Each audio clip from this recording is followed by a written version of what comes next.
akhir tahun apa awal tahun hari ini? Akhir tahun. Berarti ini peringatan apa? Akhir tahun. Hanya orang bejo yang kesalahannya tidak dikoreksi.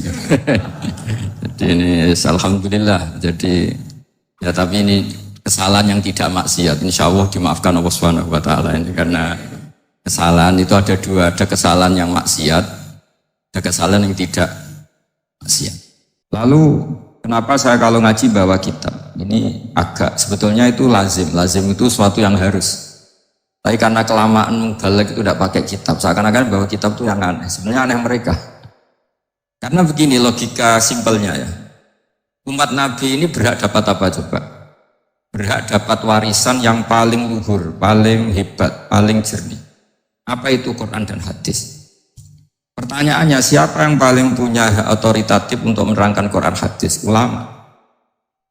Ulama yang mana? Ya yang kapabel, yang sudah diakui dunia kayak Imam Ghazali, Imam Bukhari, Imam Syafi'i. Artinya kalau kita tidak pakai materi itu ulama mendapat pikiran kita, bukan mendapat pikiran mereka. Nah, ulang lagi, kalau kita tidak pakai materi yang otentik, yang orisinil, ulama umat ini mendapat pikiran kita, bukan pikiran mereka. Maka saya berusaha supaya teman-teman atau semua umat Islam dapat pikiran-pikirannya Imam Ghazali, pikiran-pikiran Imam Bukhari, pikiran-pikiran Abdul Qasim Al-Junaidi, kejernian-kejernian Abu Yazid Al-Bustami. Kejernian itu diantaranya adalah misalnya makalah yang menurut saya itu makalah yang super. Jadi untuk ngadepi krisis karena COVID atau karena apalah. Itu lama dulu sederhana sekali. Beliau punya rumus yang mungkin jarang didengungkan orang, tapi saya akan kampanye rumus ini. Al-istighna, hakikatul istighna itu adalah al-istighna anis syai' labihi. Jadi pemenuhan kebutuhan yang sebenarnya adalah kita berusaha menghindari sebanyak mungkin kebutuhan yang sekunder, yang enggak penting. Bukan memenuhi semua yang kita inginkan. Jadi misalnya begini ya, kalau kita lapar, itu keinginan kita itu makan enak apa asal makan? Tentu jawabannya asal makan yang sehat. Tapi kalau nuruti nafsu kita, makannya yang enak, teman makan ya enak. Terus di warung yang favorit. Ini kan satu kebodohan. Kenapa untuk makan saja butuh definisi sekian banyak? Yang kita harus kecewa, warung favoritnya bisa sudah tutup. Atau kita ke sana harus macet. Ribet. Yang benar-benar arif dan bijaksana itu adalah al-istighna anisya. Sesuatu yang tidak mendesak itu jangan jadikan kebutuhan. Sehingga kalau kita puasa misalnya, semua makanan itu enak karena kita sangat lapar. Hingga Abdul Qasim Al-Junaidi ketika ditanya, ma'idamu to'am, lauk makanan itu apa? Jawabannya lucu, alju, lapar. Kalau kamu lapar ya semuanya enak. Ini sudah mulai hilang. Kita bilang makan enak itu ya sate, ya gulai, ya pizza yang kita senang. Akhirnya apa? Untuk nikmati nikmatnya Allah itu kita jadi ribet. Apalagi yang orang-orang fasik harus ditemani perempuan yang tidak halal misalnya, atau harus ada ajudan, ribet. Nah pertanyaannya, orang yang ribet sama yang nggak ribet itu pinter mana? Pinter yang nggak ribet. Nah ini kearifan-kearifan yang mulai hilang. Lalu siapa yang bisa mewarisi itu? Ya ulama.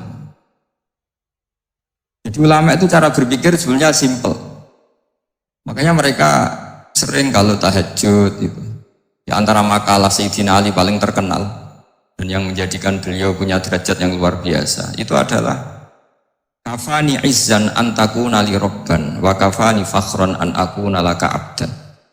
Ya Allah, saya ini sudah begitu mulia, begitu terhormat dan sangat-sangat terhormat karena yang menjadi Tuhan itu Engkau. Jadi rumus pertama itu karena menjadi Tuhan itu Engkau. Hanya Tuhan yang abadi, Tuhan yang pertama, artinya Tuhan yang al-awwal. Coba ya Allah, kalau saya ini punya Tuhan Fir'aun, punya Tuhan mati jadi tontonan lagi, itu kerennya di mana coba? Andai kan kita punya Tuhan Fir'aun, atau punya Tuhan yang asal usulnya manusia, apapun hebatnya manusia itu, kita punya Tuhan manusia itu. Tuhan yang lapar, yang kalau nggak makan mungkin pingsan, mungkin bisa kena COVID, nanti Tuhannya diisolasi. Apa? Makanya ketika Tuhan Allah menyindir ketuhanan selain Allah itu, Allah hanya menyindir dengan kalimat sederhana, karena yakulanit to'am, yang kamu tuhankan itu masih makan. Hanya kalau nggak makan ya lemes. Jadi lama-lama ada orang gini, alhamdulillah tadi Tuhan mampir ke saya, kelihatannya lapar, setelah tak kasih makan sehat lagi. Susah nggak punya Tuhan yang seperti itu. Beda dengan Tuhan kita. Tuhan yang nggak butuh makan, nggak butuh minum, Al-Qayyum, zat yang berdiri sendiri tanpa butuh yang lain. Al-Awwal, sebelum ada langit bumi sudah ada Tuhan kita yaitu Allah. Bandingkan dengan Tuhan-Tuhan yang dipertuhan yang lain, yang adanya setelah bumi, misalnya Fir'aun dan sebagainya. Hingga Sayyidina Ali pertama jadi kebanggaan apa? Kafani izzan antakuna li robban. Saya ini keren betul, karena punya Tuhan yaitu engkau. Tuhan yang lahul asma'ul husna, Tuhan yang semuanya punya kebaikan, punya keabadian, punya keagungan. Terus wa kafani fakhron an akuna laka abdan, dan saya bangga sekali karena saya menjadi hambamu. Kalau saya jadi hambanya Pak Rektor ribet kan, sudah tak hormati ternyata nanti tidak rektor, ya kan ribet kan, terus pokoknya ribet, jadi budaknya manusia itu ribet. Makanya ada seorang wali datang ke temannya yang jadi presiden atau jadi raja, datang ke situ karena tidak punya uang, mau minta uang karena temannya raja. Setelah sampai sana ternyata temannya ini karena orang soleh pas berdoa, ya Allah saya minta ini, minta ini, minta ini. Terus si wali tadi pulang. Kenapa kamu pulang? Ternyata dia sama, masih minta-minta kayak saya. Jadi sederhana, sama-sama minta kamu, minta zat yang kamu mintain. Gitu. Jadi dulu itu orang itu sebegitu dekat dengan Allah. Sehingga si raja ini terus ketemu wali tadi tanya, kenapa kamu menyepelekan saya? Padahal sekarang saya raja. Ditanya sama wali tadi, karena temannya. Kalau kamu di padang pasir tidak bisa minum. Dan harus minum 1 gelas, dengan ongkos kamu harus mengasihkan semua kerajaan kamu demi minuman itu. Pilih mana, minuman apa tetap jadi raja? Ya saya milih bisa minum. Nah, tidak raja tetap hidup, tapi kalau nggak minum mati. Bagaimana Anda bangga dengan satu kerajaan sing la yusawi tak samain, yang tidak sama dengan segelas air. Jadi artinya terus mereka melihat jadi raja itu ya biasa, jadi presiden biasa, jadi rektor biasa. Karena mereka biasa berlogika, hakikatul izzah itu ya at-taqarrub ilallah, yang benar-benar terhormat itu ya dekat dengan Allah. Begitu seterusnya mereka bikin paradok-paradok yang aneh, tapi itu menjadi pelajaran. Bapak saya, Ki Nur Salim itu senang baca anekdot Nasiruddin Koja. Itu kalau bikin orang-orang aneh, itu dia datang ke satu pesta pakai baju lusuh, pakai sarung lusuh atau celana lusuh, sama Sohibul Bait yang punya acara dibiarin. Nah, dibiarin dia pulang pakai jas, pakai dasi, pokoknya keren. Dihormatin, pakai alpat, pokoknya dihormatin. Silakan. Pas dia disuruh minum, minumannya itu disokkan saja ke sakunya. Jas kamu harus minum yang banyak, karena kamu yang dihormati, bukan saya. Terus makanan semuanya diletakkan di saku, ada apa? Ayo kamu makan yang banyak. Alpatnya juga gitu, dikasih sate apa? Ayo kamu makan yang banyak. Mereka tidak melihat saya, melihat kamu. Akhirnya orang satu pesta itu istighfar semua, berarti kita ini salah. Terus dia pidato, kenapa kamu ngomong gitu? Tadi saya datang, orangnya sama. Gara-gara beda pakaian, penghormatannya beda. Berarti yang berhadapan makanan ini jasa ya, bukan saya. Betapa naifnya kita sebagai orang. Ternyata kita ngasih hormat sesuatu yang seperti itu, yang atribut lah.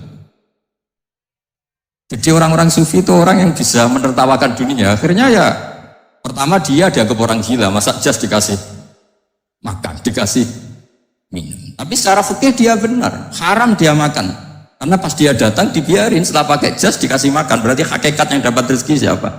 Jasnya apa orangnya? Jasnya apa orangnya? Jasnya. Jadi itu orang-orang sufi, kearifan orang-orang dulu itu bisa ngelola hal-hal yang keseharian menjadi luar biasa. Ada seorang wali melihat istrinya makan 1 piring, anaknya makan 1 piring, ditanya, kalian kenyang? Wah kenyang sekali. Melihat anaknya minum kopi 1 cingkir, seneng, kalian seneng-seneng sekali. Wah kalau seneng dengan hal-hal yang murah bisa, ngapain harus seneng dengan hal-hal yang mewah, bodoh sekali saya. Jika terus mereka bisa qanaah. Qanaah itu ya hidup itu simpel, sederhana. Jadi tentu saya tidak akan ngomong yang muluk-muluk, selain itu tidak bidang saya juga. Apa ya. Nah, ini butuh obat di kondisi COVID seperti ini, butuh kesederhanaan, butuh apa? Istighna tadi. Kita harus istighna billah an ghairillah. Jadi sudah cukup bahwa Allah ini segalanya. Sehingga tadi saya dengarin himnenya Unisula, yang paling saya kagum adalah dimulai dengan kalimat-kalimat thayyibah. Di antara tugas suci Nabi Ibrahim dan semua Nabi adalah wa ja'alaha kalimatam baqiyatan fi aqibi. Nabi Ibrahim itu Nabi yang diberi gelar Allah. Dia adalah Nabi yang menjadikan kalimat tauhid itu kalimat yang abadi. Fi aqibih, di anak turunnya, di semua generasinya, baik anak turun karena gen maupun karena pembinaan, karena pendidikan. Ini penting sekali saya utarakan karena apa? Satu kehidupan itu sebenarnya digerakkan oleh kata-kata, oleh mutu kalau orang bahasa modern. Hingga banyak ulama mengatakan al-ibarat kutun li'ailatil mustami'in, bahwa redaksi atau mutu atau pegangan hidup itu penggerak kehidupan. Jika sebetulnya manusia itu digerakkan oleh kalimah-kalimah itu, oleh moto-moto itu, oleh prinsip-prinsip hidup itu. Misalnya orang Palestina itu tiap hari ke pasar, gitu. Mereka ke laut gitu. Ditanya, kenapa tidak takut tembak Israel? Jawabannya lucu. Kena tembak ya mati, nggak makan ya mati, nggak kerja ya mati. Ya sudah sama-sama mati, ya mendingan aktivitas normal. Tapi saya tidak menyarankan itu untuk melawan COVID. Ini cerita saja. Kamu jangan provokator, karena ini wilayah sensitif. Jadi banyak orang yang poligami, kalau ditanya alasannya gitu, istri satu ya cerewet, dua ya cerewet, mendingan 4. Ya banyak ya gitu. Tapi ada yang kebalikan, istri satu cerewet saja hampir jantungan, apalagi 4, tinggal matinya kan gitu. Itu semua yang menggerakkan itu kalimat. Kalimat itu satu pegang. Banyak orang loh yang nggak ingin jadi rektor tuh banyak loh Pak Bejo. Jangan kira semua dosen ingin jadi rektor. Melihat rektor sibuk rapat, mempertahankan reputasi Unisula, terus sering pegang kepala. Ngapain repot-repot? Jadi tukang sapu aja dapat gaji, ngopi, rokokan, selesai. Bodoh amat jadi rektor, mikir orang banyak. Banyak loh orang yang ingin jadi presiden tuh banyak. Karena ngopi nyaman, gak ada yang ganggu. Mau tidur sampai jam 9 siang juga gak ada yang ganggu. Sehingga mereka melihat pegawai negeri itu gak keren, orang kok diatur jam, disiplin. Itu memang cara Allah membagi rahmat. Mau kamu apakan coba? Cara syukurnya dia seperti itu. Bapak saya dulu tuh sering ngajarin saya, diajak jalan-jalan pagi-pagi. Lihat orang ngopi, makan duduk tuh bapak seneng. Enak jadi wong apa? Ngene esuk-esuk nyemak bocah kesel kabeh kono enak ngopi rokokan. Bapak kadang iri sama apa itu iri. Sudah gitu berharap masuk surga kan enak sudah gitu. Tahu-tahu mati, tidak tahu ke surga apa ke neraka ya tidak tahu. Jadi orang dulu itu orang yang bisa mensederhanakan dunia. Hingga ya sudah cara bahagia. Makanya saya alhamdulillah saya ini kerjasama sama UII sama beberapa kampus. Memang amdan itu sengaja. Kampus itu ya punya sistem yang nggak bisa mewakili sistem kiai. Kiai juga punya sistem yang nggak terwakili oleh kampus, juga sebaliknya saling melengkapi. Saya sering ketemu rektor UII, rektor kampus-kampus Islam. Mereka cerita, Gus pendidikan pondok harusnya dimodernkan gini-gini. Saya bilang, kalau pondok modern kayak kampus itu nanti saya ketemu Allah tidak bisa jawab. Kenapa Gus? Saya beri contoh gini. Kalau misalnya perempuan perawan lah atau apa saja, pokoknya perempuan mau tanya tentang menstruasi atau haid. Kalau semuanya sistem kampus, dia harus kuliah dulu, registrasi dulu, kuliah dulu, bayar dulu, dan dapat jawabannya nunggu mata kuliah pas itu. Bandingkan kalau sistem pondok, saya tuh sering ke pasar sama anak saya dicegat sama ibu-ibu. Gus, anak saya ngalami gini-gini, keluar darah terus menerus, nggak 6 hari tapi 1 bulan penuh. Itu hukumnya apa Gus ya? Nanti saya mau sowan ke jenengan. Nggak usah sowan, di sini aja. Ya sudah, sebelum mengeluarkan darah yang rutin seperti itu biasanya haidnya berapa hari? 6 hari, ya sudah ikut yang 6 hari, yang lainnya istighatsah. Ngoten tok Gus ya udah ya. Begitu terus di masalah udhiyah. Ya coba kalau semuanya pakai sistem kampus, daftar dulu, bayar dulu. Jadi ini nggak ada jawabannya, nunggu mata kuliah itu. Baru dapat jawaban. Itu biasa nggak sholat bertahun-tahun karena belum ada jawaban tentang itu. Itu kalau misalnya orang mati, tahunya cara apa memulasara jenazah itu nunggu kuliah dulu, pas mata pelajaran itu dulu, baru menangani orang mati. Berarti orang mati itu tergeledak semua. Kalau kiai kan enggak. Di sini orang mati terbakar, kalau dimandiin malah badannya copot-copot, itu gimana hukumnya? Ini ada orang mati Gus Kendat, ini disolati apa enggak? Ada orang mati apa itu? Oplosan juga, solati enggak? So sering ditanya gitu. Gak usah registrasi Pak Rektor, gak usah registrasi, gak usah daftar, gak usah seminar. Makanya kalau orang kampus wani kiai itu ya kualat teman gitu, karena ini yang konten. Tapi pondok seperti saya ya ikrar seikrar-ikrarnya. Pentingnya kampus karena melatih efisiensi waktu, disiplin, tata kelola manajemen sehingga kita hormat. Tapi tadi kita harus saling melengkapi sehingga saya tunjukkan ke publik bahwa saya hormat sekali sama polisi, sama tentara. Coba kita bisa apa ngadepi bandar narkoba kalau enggak polisi? Bisa apa coba menjaga NKRI kalau enggak tentara? Itu juga ya sudahlah, kita memang fa inna yadallahi ma'al jamaah, kita berkah itu kalau bersama-sama. Tidak bisa kita sendiri. Nah lalu orang kayak saya itu ya beberapa kali sebetulnya saya itu ditawanin jadi dokter honoris causa apa. Khawatiran saya satu Pak Bejo, takut pas gak punya uang. Itu dokter gak di duit kan gak pantas gitu. Jadi repot gitu, daripada beban lah sudah lah, gak usah dokter. Jadi kalau gak punya uang ya pantas, terus kalau ngebis ya pantas. Suatu saat kalau mati gak ada yang hadir ya pantas, enggak dokter gitu. Terus udah dokter kok masuk neraka, dokter kok masuk neraka, kayaknya apalagi rektor kampus Islam kok masuk neraka, itu kan kok kayak agak pas itu. Misalnya rektor Unisiola ditanya mungkin nakir, nggak bisa kan kayak gimana gitu. Makanya harus sering ngaji saya supaya agak malu di depan mungkar nakir. Masa rektor ditanya mungkar nakir nggak bisa. Harus berani bentak, ini saya rektor loh Pak mungkar nakir. Kalau wali-wali dulu berani. Masyhur di cerita wali-wali ditanya marabbuka mana buka. Saya ini guru tauhid. Kok kamu tanya marabbuka mana buka yang ngotok. Kamu udah pernah ngaji enak aja tanya. Jadi wali-wali itu ya rileks ngadepi kan. Saya yakin rileks wali di Bang Parik baru saya yakin itu. Karena wali itu lebih dekat Allah. Jika orang dulu itu saya ulang lagi ya, ada satu kearifan namanya hidup itu apa? Hidup itu adalah cari sebanyak mungkin supaya hidup itu tidak tergantung pada banyak hal.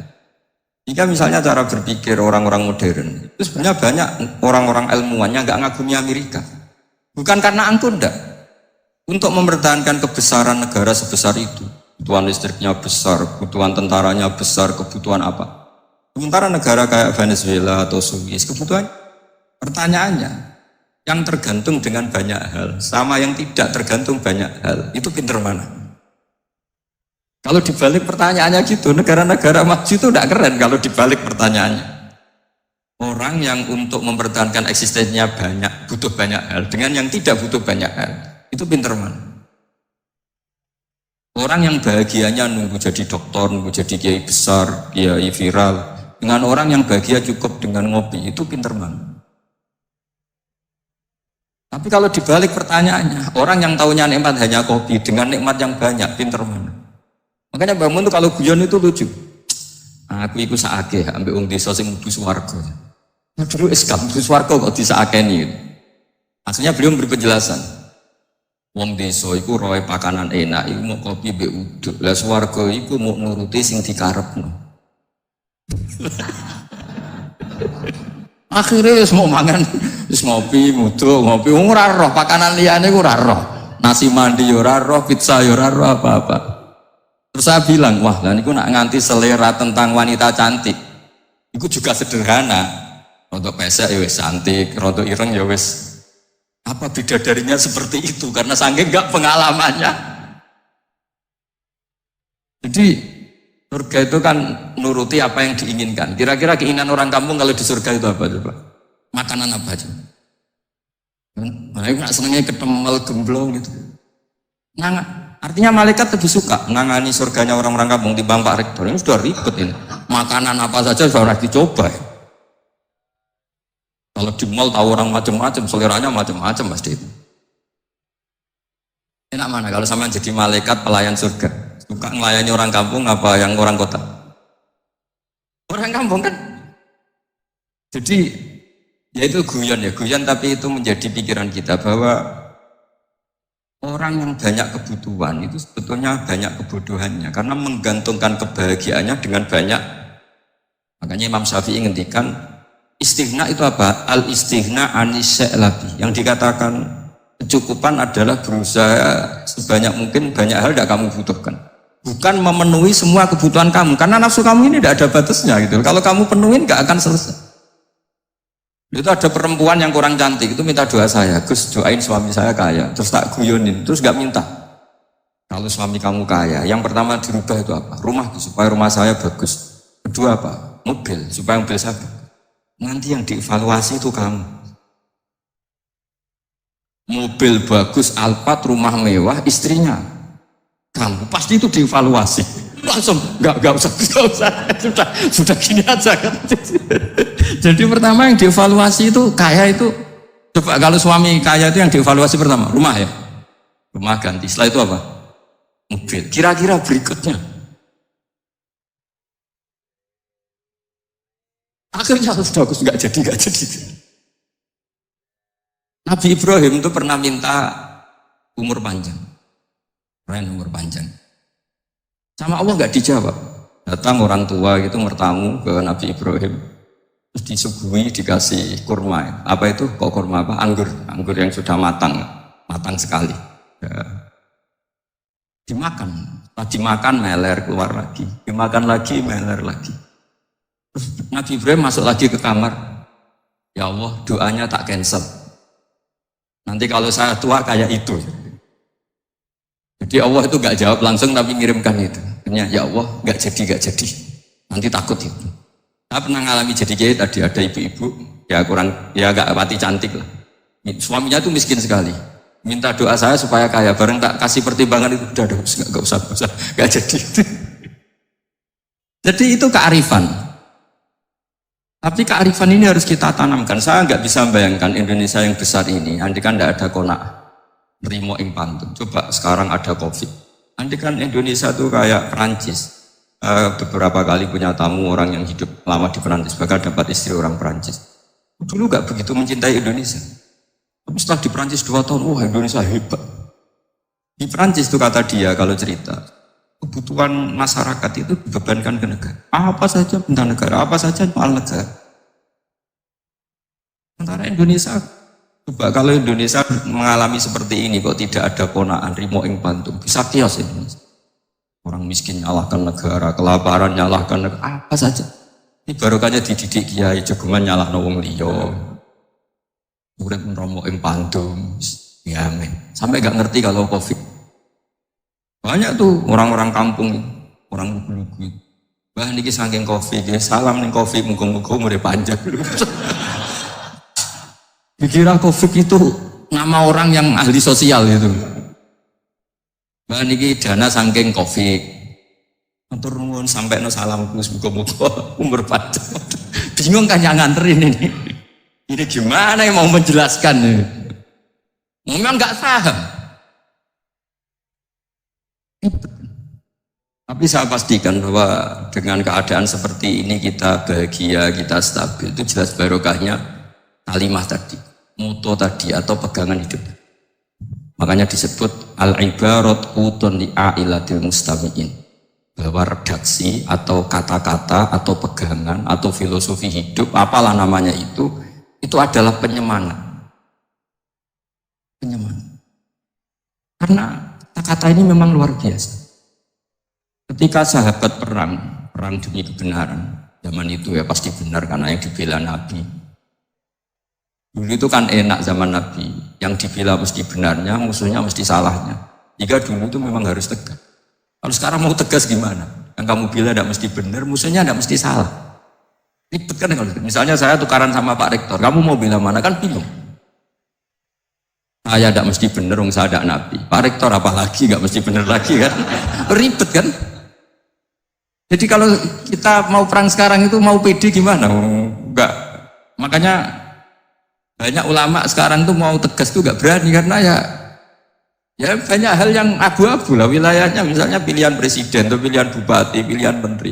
Kamu mati-matian bela itu, yang kamu bela ada mesti bener, musuh kamu tidak mesti. Misalnya pilihan bupati, wah ini kabupaten ini baik kalau bupatinya ini, yang satu bilang ini, terus tim suksesnya kamu tanya, kamu yakin? Ya tidak juga. Nah kenapa semangat? Kan saya botohnya, paling alasannya ya itu aja, bukan yang lain. Beda dengan zaman Nabi, Nabinya mesti benar, Abu Jahalnya mesti salah, kan enak aturan mainnya. Yes. Enggak cerita dalam perang itu banyak sahabat yang alami luka, ngalami apa. Kemudian curhat kan, ya Nabi gara-gara derekkan jenengan, ngikuti jenengan, saya harus ngalami seperti ini, seperti itu. Nah, ngiranya orang itu diapresiasi sama Allah keluarnya. Nyata sama Allah gak diapresiasi. Malah diturunkan ayat intakunu ta'lamuna fa innahum ya'lamuna kama ta'lam fatarjuna minallah malah kalau kamu sakit karena perang. Orang-orang kafir itu ya itu saja berani padahal demi kekafiran. Fatarjuna minallah malah arjun, padahal kamu punya nilai lebih yaitu berharap kepada Allah yang mereka tidak punya. Nah jadi kiai itu ya kadang mangkel. Karena yang benci ya benci, yang seneng itu ngel-ngel loh kayak Pak Bejo. Jadi semuanya ribet. Nah iya, yang benci ya ganggu, yang seneng ya ganggu, tambah nemen.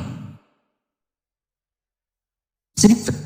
Tapi kalau sudah ingat bandar narkoba, mereka berhadapan dengan polisi, kadang ditembak karena kesalahannya terlalu fatal.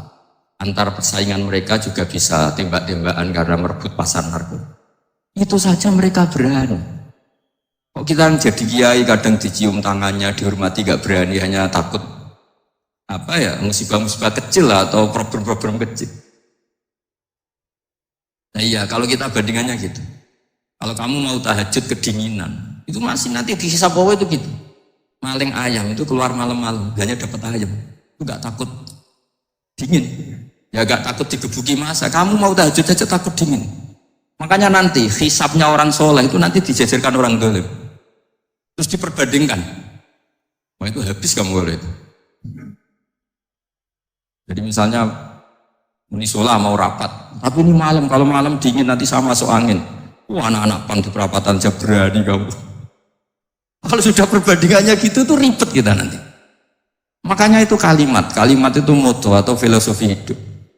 Jika diulang lagi nasihat itu, iyam saskum korhun faqadu masal koma korhum mislu.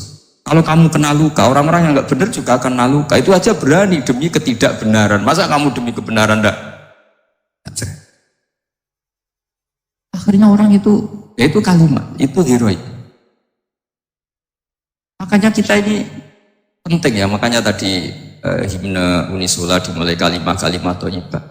Nah kalimat ini yang menjaga kita, kalimat ini. Misalnya tentang Tuhan. Kenapa orang Islam imannya kokoh seperti ini, termasuk yang sudah hidup di Amerika, di Australia, di mana-mana.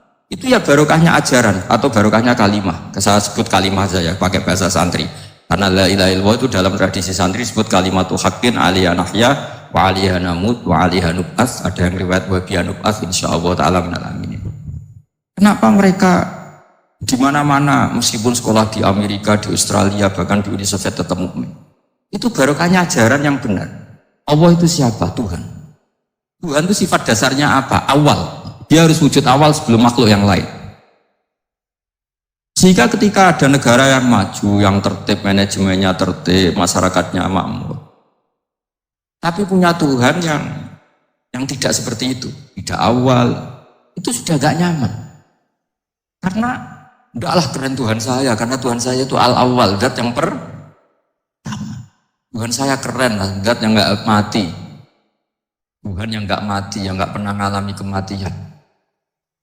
Jika tontonan atau yang dilihat kenikmatan-kenikmatan yang lain ini tidak mengubah dia pendirian tentang Tuhan. Karena mantapnya satu kalimat tadi, bahwa Tuhan itu ya harus satu, harus awal, harus tidak mati, tidak rusak, tidak mengalami apa-apa yang membahayakan. Jika ketika ditawarin Tuhan yang lain, meskipun menjanjikan secara finansial atau kemakmuran, mereka gak tertarik. Itu coba, itu barokahnya makmur apa barokahnya ajaran? Barokahnya ajaran, sering negara Islam itu kalah makmur dengan mereka, tapi barokahnya ajaran ini tetap apa?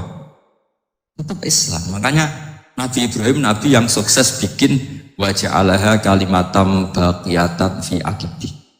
Hingga kita ini bekti sama orang tua misalnya, itu ya karena ajaran.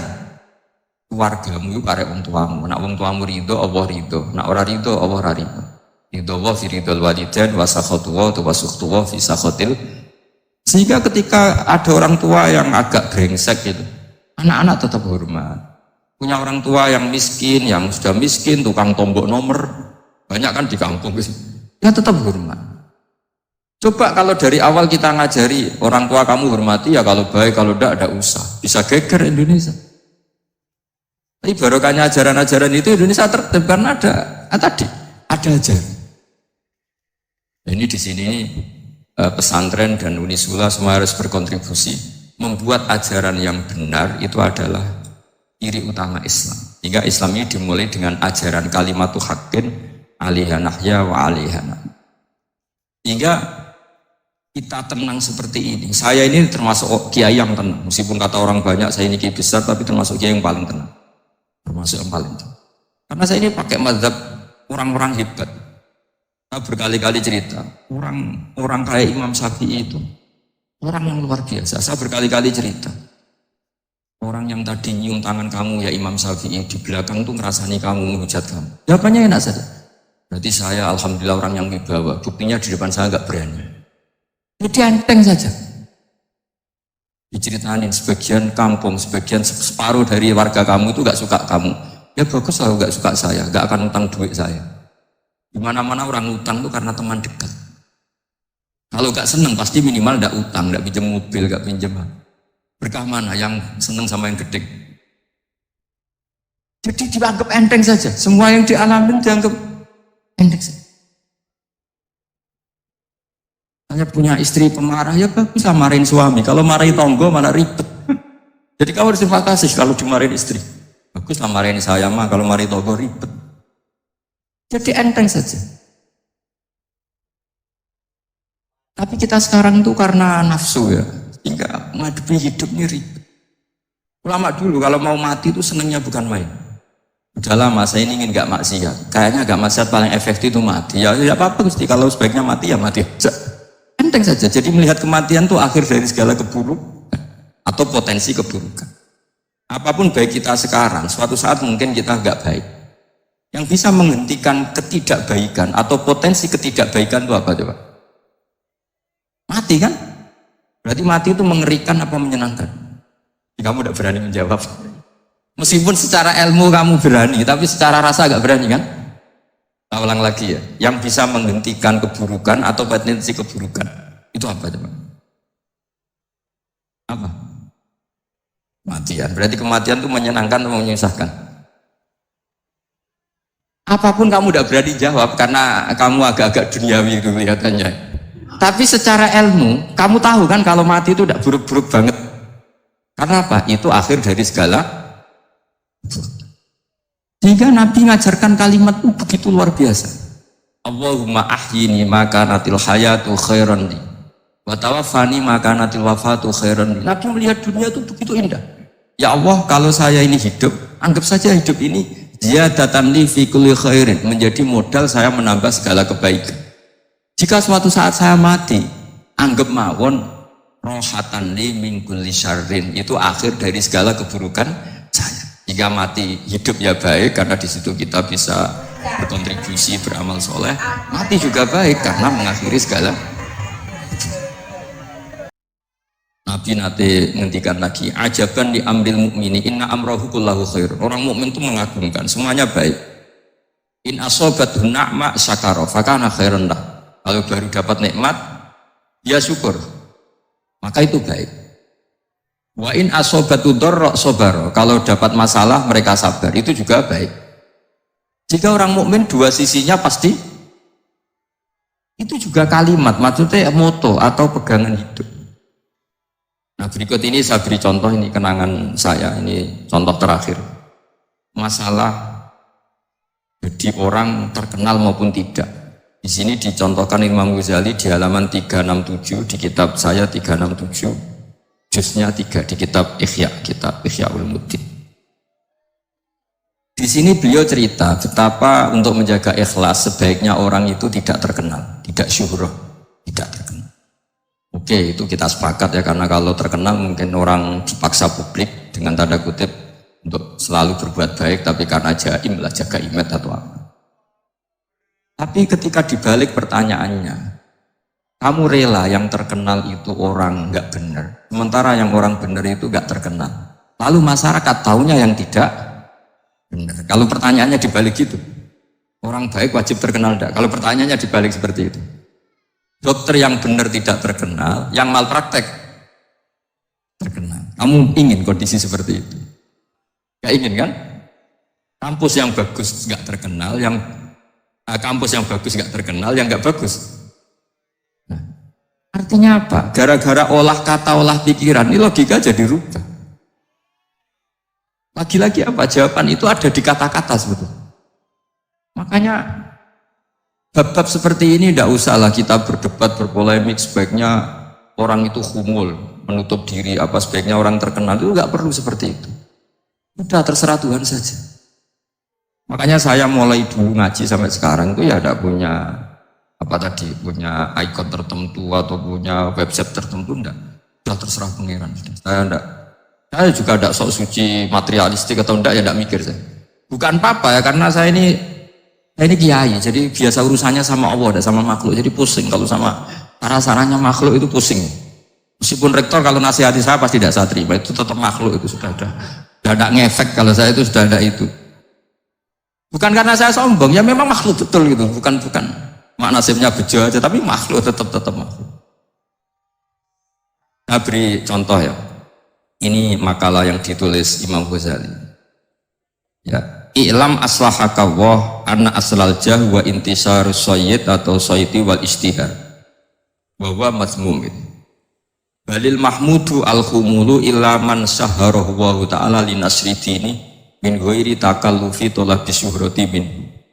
Jadi kalau kamu ingin ibadah kamu selamat, ya kamu jangan terkenal. Tapi resikonya adalah kalau kebaikan itu tidak terkenal, maka agak dikenali. Kalau agak dikenali berarti masyarakat hanya punya percontohan yang tidak baik, karena yang baik tidak terkenal. Jadi itulah ulama-ulama dulu. Jadi apa-apa itu dibanding-bandingkan. Kemudian nanti kelihatan, jawabannya itu kelihatan. Jadi ulama dulu itu biasa ngarang misalnya afatun nikah, isi negatifnya nikah, harus hormat istri, terus macam-macam. Kalau terlantar itu ya dosa. Seperti tadi Pak Marsudi cerita, kalau orang ngapalkan Quran itu takut lupa, kalau lupa itu jadi dosa. Pertanyaannya, kalau semua orang takut lupa, takut dosa, semua orang nggak hafal Quran karena potongan-potongan lupa. Cara berpikir tidak seperti itu. Kalau berpikir ya namanya hafalan, ya inginnya hafal, kan nggak ingin lupa. Dan nanti kalau takdirnya lupa karena hal-hal yang dimaklumi oleh syariat itu nggak yang termasuk dosa. Yang dosa itu lupa takdiwiri udhrid syar'iyin, lupa yang tidak ada sebab yang apa? Kita lupa bawaan EQ-nya tidak bagus, lupa bawaan ring dibentak, itu nggak masalah karena bawaannya orang tertekan itu ya lupa. Coba kamu hafal Quran, punya kredit jatuh tempo, pas hari itu aku yakin nggak cerdas sudah. Itu bawaannya orang tertekan itu pasti lupa. Ya saya terus ada makalah yang rahasia. Bingung nggak kira-kira? Bingung nggak? Ya misalnya amal rahasia selalu lebih baik. Terus ada pertanyaan, Nabi ngendikan kamu sholat yang benar, caranya gimana Nabi? Ya itu rahasia. Terus gimana coba? Tapi Nabi ngendikan apa? Shollu kama ra'aitumuni usolli. Ya sudah, kamu sholat niru saya sholat. Berarti Nabi sholatnya diperlihatkan apa disembunyikan? Diperlihatkan. Jadi begitu juga saya berkali-kali bilang, orang tahu kalau itu bidan ya berdasar tulisan itu bidan, tahu kalau itu dokter gigi ya itu dokter gigi. Jangan sampai gara-gara tidak ada tulisan mau beli alat bangunan di dokter gigi, mau periksa gigi di toko bangunan. Gara-gara apa? Nggak ada maklum. Sini ulama-ulama selalu memaklumatkan dirinya. Masuk Imam Ghazali ketika ngarang kitab dinamai Ihya Ulumuddin, bahwa kitab ini bisa menghidupkan ilmu-ilmu agama yang mulai hilang. Begitu seterusnya. Jadi ini ngaji ya, jadi orang itu harus ngerti, jadi jangan nuruti emosi sendiri atau logika sendiri. Bahwa saya suka umul, ya monggo, agama Islam menyediakan sarana itu. Uzilah itu ya punya sisi kebaikannya sendiri. Tapi syuhrah terkenal asal tidak nuruti nafsu, juga punya sisi kebaikannya. Setidaknya umat ini punya satu master kebaikan yang mudah diakses. Tapi tadi saya ulang lagi, jangan karena hadun nafsi, jangan karena kepentingan pribadi. Makanya di sini disebutkan wa yadullu ala dzalika ay ala syuhrah annallaha ta'ala amaral anbiya bi dzaril amal lil iktida. Allah selalu memerintahkan para nabi kalau ngamal kebaikan ya harus dimunculkan supaya bisa Yaitu tadi kita tidak bisa bayangkan kan kalau misalnya Nabi menyuruh kamu harus sholat yang benar, kemudian sholatnya Nabi sembunyi. Lalu ditanya, Nabi saya niru siapa? Wah itu rahasia, kamu nggak boleh lihat sholat saya, saat takut tidak ikhlas. Ribet kan? Jika jamaah itu statusnya tetap harus. Nah bedanya harus ini ulama berpendapat harus yang apa? Fardu kifayah. Tapi fardu itu maknanya harus. Tapi bukan berarti kalau nggak jamaah sholatnya nggak sah, nggak. Tapi statusnya jamaah tetap apa? Nah barokahnya harus ini orang yang baru sholatnya langsung benar karena ada yang diikutin. Coba kalau mantan dukun baru sholat terus sholat sendiri, itu mesti mirip mantra. Karena dia tidak ada master percontohannya. Tapi barokahnya ada master, orang paling bodoh pun kalau sholat ya benar, karena standar ada komandonya, ada imamnya. Jika Imam Ahmad malah berpikir keras, syarat sahnya sholat itu harus jamaah. Kalau pikirannya Imam keras sekali beliau. Jika kalau orang sholat sendiri kok ada orang lain yang maunya berjamaah harus bayar, orang itu harus bayar demi sahnya sholat. Itu madzhabnya Imam Ahmad. Tapi kalau madzhab Syafi'i hanya mengatakan itu fardu kifayah, yang kalau satu komunitas nggak mau melakukan semuanya apa? Bisa. Ya jadi ini sebelum sesi ringan tanya jawab, hanya 2 saja tanyanya, nggak boleh banyak-banyak, nanti nggak pulang-pulang saya. Jadi tak baca lagi biar dapat berkah Imam Ghazali. Wa qala qaumun asirru afdalu minal alaniyati. Kata sebagian ulama al alaniyah itu afdal minas sirri. Diperbandingkan baik yang mana amal dipertontonkan sama Anda. Kata Imam Ghazali, kalau orang itu bisa jaga tidak riya, maka sebaiknya dipertontonkan karena kebaikan harus yang muncul, bukan yang tidak baik yang muncul. Makanya ketika Unisula memaklumatkan diri sebagai ingin jadi generasi khairah ummah, itu kalau diterjemah itu kan wow, khairah umat terbaik, itu kan kayak agak angkuh. Tapi nggak apa-apa, itu nggak apa-apa. Masa kita kampanye Unisula siap degradasi moral, kan ya lucu kan. Masa jualan gitu kan ya lucu. Ya sudah, kita memang ingin mengkhidmati ummah, berbakti dengan umat, membantu supaya jadi generasi khairah apa? Tidak apa-apa dimaklumatkan supaya dengan itu umat punya sarana. Oh kalau ingin jadi khairah ummah kuliah di sini. Jangan lalu enggak gitu.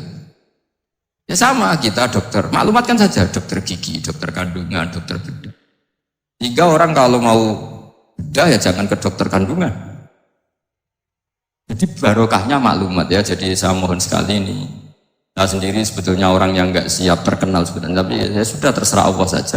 Kalau itu cara Allah menyebar kebaikan, ya monggo, pokoknya kita tawakal saja sama Allah Subhanahu wa Ta'ala. Saya kira demikian. Assalamualaikum warahmatullahi wabarakatuh.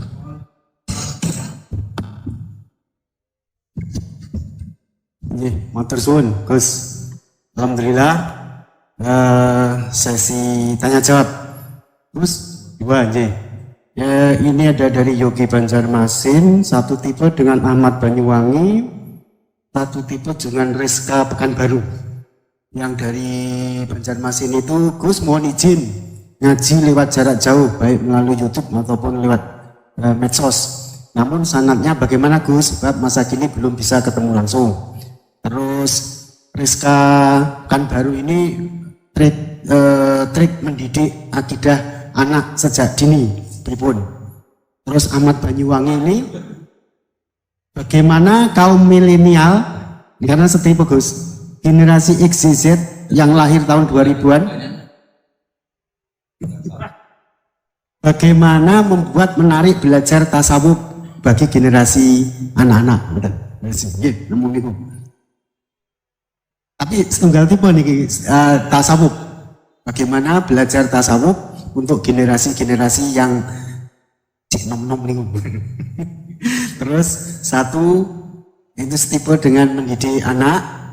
Kemudian yang nomor 2 mohon izin ngaji jarak jauh. Sanatnya pripun karena belum bisa ketemu. Begini ya, saya mungkin yang kesekian kali ya punya tamu dari Kalimantan, dari Sulawesi. Memang kalau sebagian mereka pernah mondok itu tersiksa karena ngaji saya hanya lewat virtual atau lewat medsos. Kebaikan itu pasti sudah benar. Jadi dengan ketemu langsung maupun enggak itu secara sana itu sudah cukup. Cuma ada beberapa kebenaran yang butuh jelimet, butuh tahqiq, itu yang harus ketemu langsung. Tapi kalau yang kebenaran-kebenaran umum itu tidak perlu, karena kebenaran itu bahasa lainnya itu al-ma'ruf, sesuatu yang mudah dikenali oleh akal, oleh nurani, oleh komunitas, oleh sistem sosial. Sementara mungkar itu sesuatu yang aneh. Andai kan tidak ada agama pun, orang akan bilang selingkuh itu mungkar. Andai kan tidak ada agama pun, sesuatu milik siapa harus jelas. Jika diaturlah ini istrinya ini istrinya ini barangnya ini. Yang paling berhak make apa ya yang punya kan? Makanya nikah itu disebut ma'ruf. Yang boleh make ya yang punya. Misalnya yang boleh make mobil itu ya yang punya atau yang dapat izin. Itu disebut ma'ruf. Lalu yang nggak punya kok make? Itu namanya mungkar. Ya aneh, nggak punya kok make tanpa izin. Jika kebaikan-kebaikan seperti ini nggak butuh sanad karena semua orang pasti kenal. Makanya disebut kebaikan itu al-ma'ruf. Kemungkaran disebut mungkar. Jadi ma'ruf maknanya arafahul aklu, akal ini mudah menerima. Mungkar maknanya angkarohul aklu, akal ini menjadi aneh. Kan nggak mungkin lah orang yang waras mau ini ada minuman, kalau kamu minum hilang kesadaran, minuman ini halal, itu aneh nggak? Aneh kan? Tapi kalau kebalikannya ini minuman manfaat untuk stamina, manfaat untuk kesehatan, maka ini halal. Nah agama itu dana dengan sesuatu yang ma'ruf dan menolak sesuatu yang mungkar. Nah kebaikan-kebaikan seperti ini itu Pak Rektor gak perlu sanad karena itu sudah lazim, sudah keniscayaan. Lalu ada kebenaran yang butuh detail. Misalnya begini, wali nikah itu siapa? Wali nikah itu adalah bapaknya dan mbahnya misalnya. Nah kalimat dan mbahnya ini salah kalau dalam fikih Islam. Karena mbah dalam bahasa Jawa itu bisa mbah dari ibu. Sementara dalam otoritas Islam nggak memberikan hak ke mbah dari ibu. Seperti ini nggak boleh. Terus misalnya orang Kalimantan nikahkan putrinya dinikahkan oleh mbah dari ibunya hanya karena berdasar fatwa. Oh kemarin Gus Bah atau Kiai siapa dawuh wali itu kalau nggak bapak ya mbah, wong ini mbahnya. Nah itu butuh detail. Yang dimaksud mbah di bab wali adalah abul ab, bapaknya bapak, bukan sekedar mbah. Nah hal-hal seperti itu mohon sekali untuk tidak kesusu atau tidak tergesa ngambil kesimpulan karena itu butuh fikih yang apa? Detail. Ya butuh fikih yang apa? Detail. Padahal istilahnya sama, wali itu bapak dan mbah. Sehingga dalam kitab-kitab matan misalnya kalau ada Pak Ahakul Aulia bitazwid abun sumajadun itu pasti sama sarah dikritik. Al-aula ayyakula abul ab, seharusnya jangan dikatakan mbah karena kalau mbah memasukkan dari ibu, yang benar adalah abun fa abul ab, bapaknya bapak. Nah, jadi kira-kira gitu Pak Yudho. Nanti anjenengan yang menjelaskan.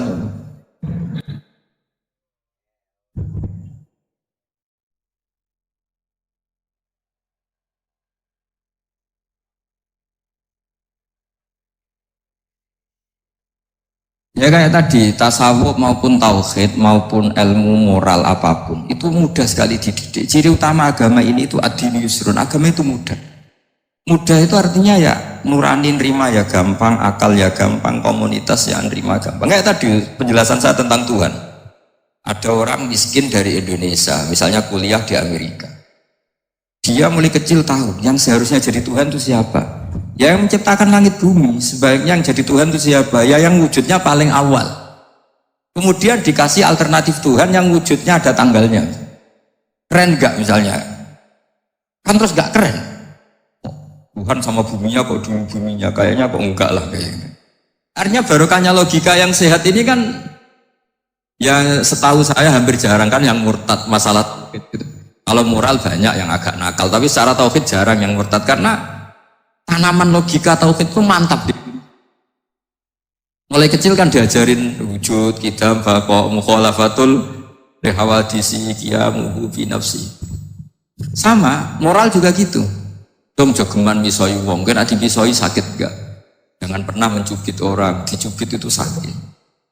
Jadi orang diberi rasa, gak enak loh disakitin orang, dijotosin orang, ya sudah jangan jotosin orang, gak enak. Jika kalau kamu ingin sopan ya disopani ya harus sopan, kalau ingin dihormati harus menghormati orang lain. Sehingga itu tertanam. Makanya bangsa kita termasuk yang terbaik akhlaknya. Kalau musim haji itu dipuji-puji sama sekian negara karena pantangan lah kita nginjek orang sholat, melangkahi orang ruku, orang sujud. Kalau orang lain mungkin kan seenaknya.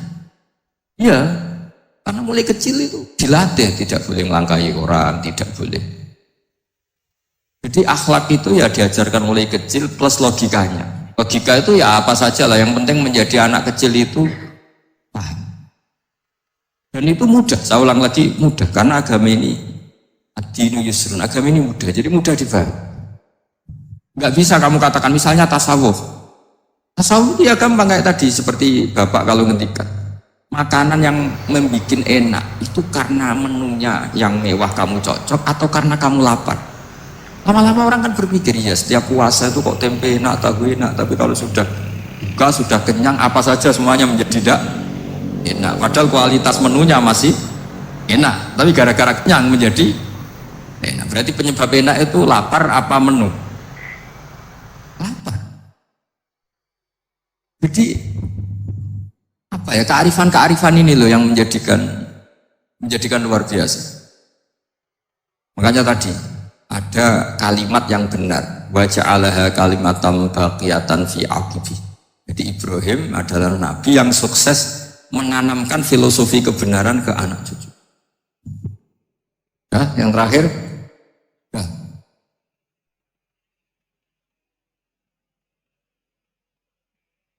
Ya. Maunya bergabung Nabi.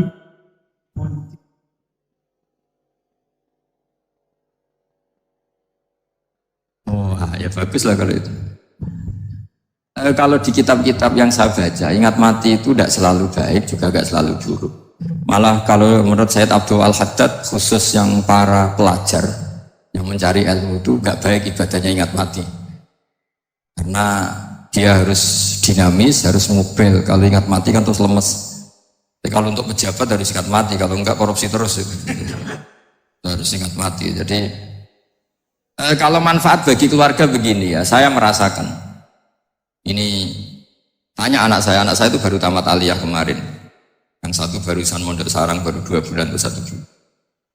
Itu saya kalau bilang ke anak-anak gini, kamu ketemu saya itu harus spesial. Bisa saja bapak besok itu meninggal. Jadi semua hari itu spesial. Karena jangan-jangan ini kenangan terakhir. Nabi itu kalau ngajari orang supaya sholat khusyuk, sholli ka'annaha sholatu muwaddi'in. Kamu sholat seakan-akan itu sholat terakhir. Wah itu mesti serius. Kamu ketemu istri seakan-akan terakhir pertemuan, kayak mau pergi ke New Zealand atau ke Amerika. Coba malam itu spesial karena besok istri saya pergi. Bayangkan kalau itu terakhir mau mati, sampai ngamuk serasi idol kan kayak gitu. Jadi hikmah ingat mati itu makanya Nabi diantara riwayat ya. Meskipun riwayat ini diperdebatkan, tapi jelas ini satu petua yang baik. Wa'mal li akhiratika ka'annaka tamutuhud, dan kamu beramal untuk akhiratmu seakan-akan besok itu mati. Maka sholat kita akan spesial, hidup kita akan spesial karena kenangan kita terbaik ya sekarang, besok sudah mati. Hingga anak-anak saya itu sama saya itu penuh sekali. Saya juga sama anak-anak sendiri. Karena kesempatan ini tidak selalu ada. Jadi tapi ada kalimat untuknya wa'mal di dunya ka i'mal di dunya ka annaka ta'isu abadan, untuk duniawi kamu seakan-akan hidup selamanya. Itu maksudnya itu rileks saja. Misalnya hari ini urusan nggak selesai, besok masih ada hidup. Nggak selesai, besok masih hidup, sehingga rileks. Tapi kalau urusan akhirat harus selesai sekarang karena besok sudah. Jadi ingat mati itu positifnya ya tadi, semuanya akan indah. Coba orang yang mau meninggalkan Indonesia, misalnya nyuwun sewu LSM yang biasa demo atau mahasiswa yang biasa demo, terus tawarin, besok kamu kuliah di Rusia. Itu warung apa saja kenangannya baik semua, karena mau meninggalkan Indonesia. Tapi kalau tahu gak meninggalkan Indonesia, demo terus.